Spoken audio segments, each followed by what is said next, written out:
Assalamualaikum warahmatullahi wabarakatuh. Perkenalkan, nama saya Nora Dijah dari program studi Ekonomi Sosial Perikanan.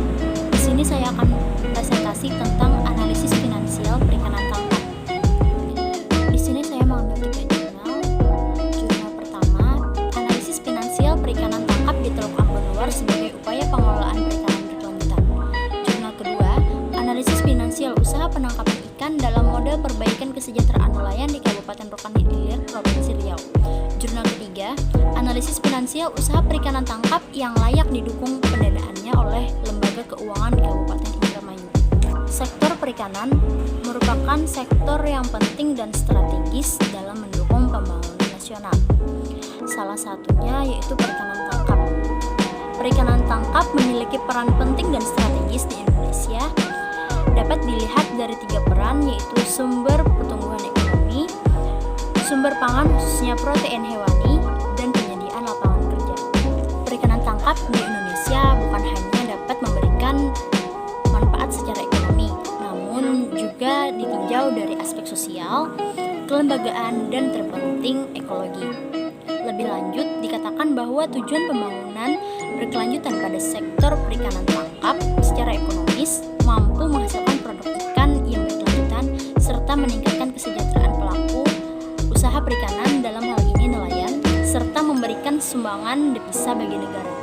Secara ekologi, tidak terjadi eksploitasi berlebihan terhadap ketersediaan sumber daya ikan di alam, sehingga perlu diperluas kawasan konservasi yang bertujuan untuk perlindungan sumber daya. Jenis usaha penangkapan ikan yang banyak digunakan oleh nelayan dapat dikelompokkan menurut jenis alat tangkap yang digunakan, yaitu payang, bubu, pengobrol kerang, jaring insang hanyut, jaring insang lingkar, headline, pukat udang, pukat pantai, dan lain sebagainya. Analisis finansial usaha dilakukan untuk mengukur kinerja usaha penangkapan ikan dengan menerapkan metode yang dipakai. Data yang diperoleh dianalisis menggunakan analisis finansial dengan variabel-variabel yang akan dianalisis adalah biaya, penerimaan, dan pendapatan dalam nilai sekarang atau net present value. Dari setiap usaha penangkapan yang menggunakan alat tangkap yang telah disebutkan sebelumnya. Data dari jenis alat tangkap yang jumlahnya lebih dari 1 unit akan terlebih dahulu diratakan. Selanjutnya, setiap jenis usaha ditentukan nilai gross benefit atau cross ratio, net benefit atau cross ratio, portability ratio, dan net present value. Perhitungan gross benefit cost ratio atau gross B per C menurut Ibrahim 2003 adalah sebagai berikut.